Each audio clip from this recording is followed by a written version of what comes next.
Hey, what's going on, guys? Mush back at it with another video, another new week, and I like to always highlight the new PC games that are releasing very soon. And in this video I want to highlight 6 new games that are dropping on Steam tomorrow. Got some pretty interesting titles coming out tomorrow, a new game in a pretty well-known franchise and a couple of other quirky little titles. Most of these games I don't think are those marquee games that people are going to be dropping the full money on right away. However, as I've always mentioned, it's always cool to keep your Steam wishlist growing, and this series hopefully gives you guys the opportunity to do that without having to look through Steam yourself. But without further ado, let's get right into it. And I want to kick things off with a game that I am very interested in, and that is Indivisible. Indivisible is a hand-drawn action RPG platformer from Lab Zero, the same studio that brought you guys Skullgirls, and this game from a visual standpoint looks absolutely gorgeous. I don't know if the art style is going to be up everyone's alley, but when I look at this game, I am instantly captivated and enamored by it. Again, it has that hand-drawn visual style that looks so good. And coming from Lab Zero, the same guys that did Skullgirls, Skullgirls was quite good and had that quirky art style as well. However, this game, in terms of a gameplay standpoint, is completely different. Skullgirls being a fighter, this is an action RPG platformer with hand-drawn visuals and animation combined with unique real-time combat mechanics. You'll immerse yourself in a fantastical world with dozens of playable characters, a rich storytelling experience, gameplay that's easy to learn but difficult to master, and the trademark razor-sharp quality that Lab Zero Games is known for. The story of the game revolves around Anja, a fearless girl with a rebellious streak. Raised by her father on the outskirts of their rural town, her life is thrown into chaos when her home is attacked and a mysterious power awakens within her.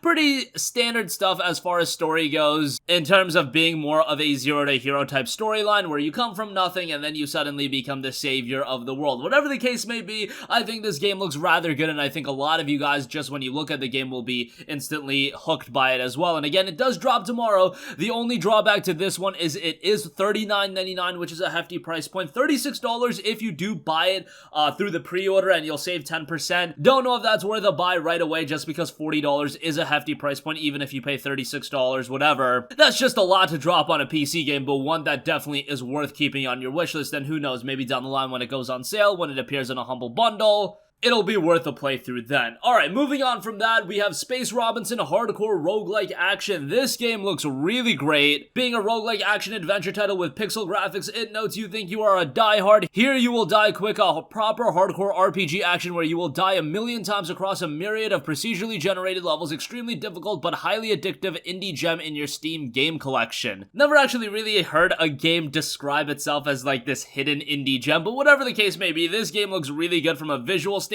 Really digging the pixel graphics art style, even though you can make the argument that that art style has been done to death in gaming these days with games like Dead Cells, and I can point to a bunch of other games that have employed this pixel art style. However, if you're a fan of games from yesteryear, you're probably gonna have that art style right up your alley. And this one seems to have a lot of mechanics attached to it. You're an ordinary engineer sent to Colony 21 located on a distant planet to perform maintenance work. You end up surviving a spaceship crash and make it to the abandoned colony base. While you are trying to find the answers, you understand that this place is not as friendly as it seems. You are just like a Robinson trying to survive on a hostile planet lost in outer space. We don't have a price point for this one, but again, it's one of those titles that I don't think many people are going to pick up day one. However, it does look like a quirky little gem as it describes itself, and it is out tomorrow. Next up, here's a game that I have a lot of interest in, and that is the Broadwell Conspiracy. If you want an adventure story-driven title, this is one that you have to know about. It's centered around the following of a sudden explosion at the Stonehenge Museum fundraiser. You find yourself trapped in a hidden underground complex.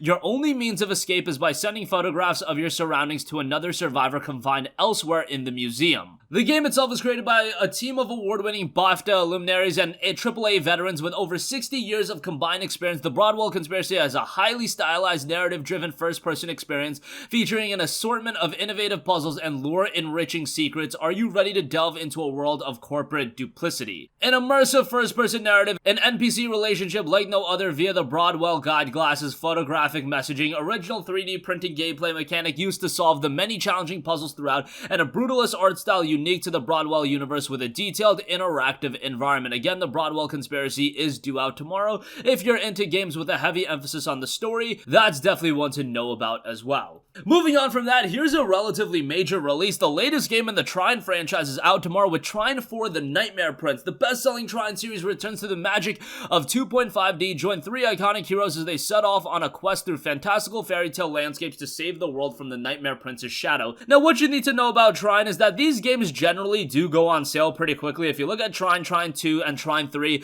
yes, they've been out a while, but they went on sale relatively quickly. However, Trine 4 is also releasing at a relatively palatable price point from the get-go, $29.99, which I think is a really good price for a game like this. Visually, it's incredibly captivating. The Trine games also have a diverse arsenal of gameplay elements. You got puzzle solving, platforming, combat. There's a lot to get into with the game, and again, if you like action-adventure platformers, it's going to be one that you really enjoy. If you've yet to play the other 3 Trine games, I would highly recommend you to go back and play those titles. Those titles are really, really good. In the case of Trine 1 and Trine 2 especially, I thought those games were really well done. Trine 3 wasn't as good, however, I still thought it was a decent title. Most people didn't like that game as much, however, I still had some fun with it, and with Trine 4 on the horizon, you should try out all of the games and then give Trine 4 a look as well. Hopefully, it turns out just as well as the first 2 titles. Next up, we have Ukulele and The Impossible Lair. Ukulele and The Impossible Lair is the follow-up to Ukulele, which was a platformer done by Playtonic Games, and this one also done by Playtonic. If you're unaware,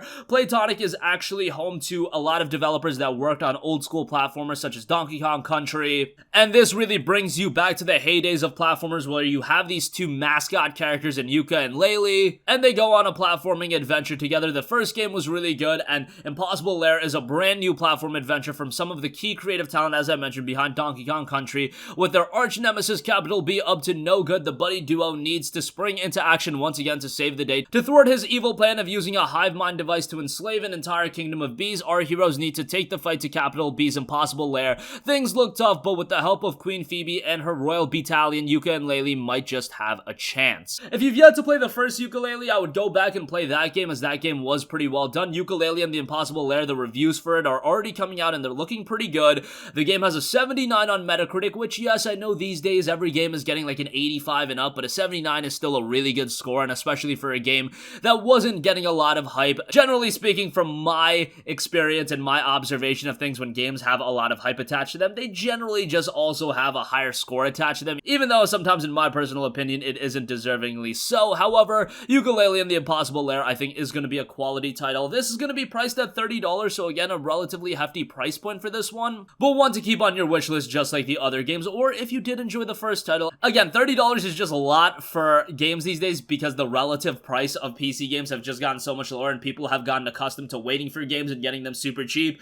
After we've gotten the humble monthly that, you know, for a month-old game, we're getting them for $12 when they released at $40, and you're getting a bunch of other games with them. Hard to justify a $30 price point anymore, but nonetheless, Ukulele and The Impossible Lair is going to be a pretty high-quality platformer if you're into that. And by the way, the first Ukulele was a humble monthly game at some point, and it was in a humble bundle, so wouldn't be all too surprised if this one ends up going that route at some point in the future as well. And lastly, I do want to give you guys a mention of Mistover. This game looks absolutely awesome, and hardly anyone is talking about it. Really gives you vibes of a game like Darkest Dungeon. It's a mystical RPG with expeditions for finding the key for survival. Choose your next step wisely, and keep in mind that your every move will change the future. Create your own core and explore through various regions in the Pillar of Despair, forests, lakes, mountains, cities, cathedrals, castles, and much, much more. A demo for the game is available right now, and just like a bunch of the other games that are releasing tomorrow, it is priced at $30, 10% off with a pre-order discount, and it notes that it contains 40 hours of expeditions in 5 distinct regions. Turn-based RPG with a twist.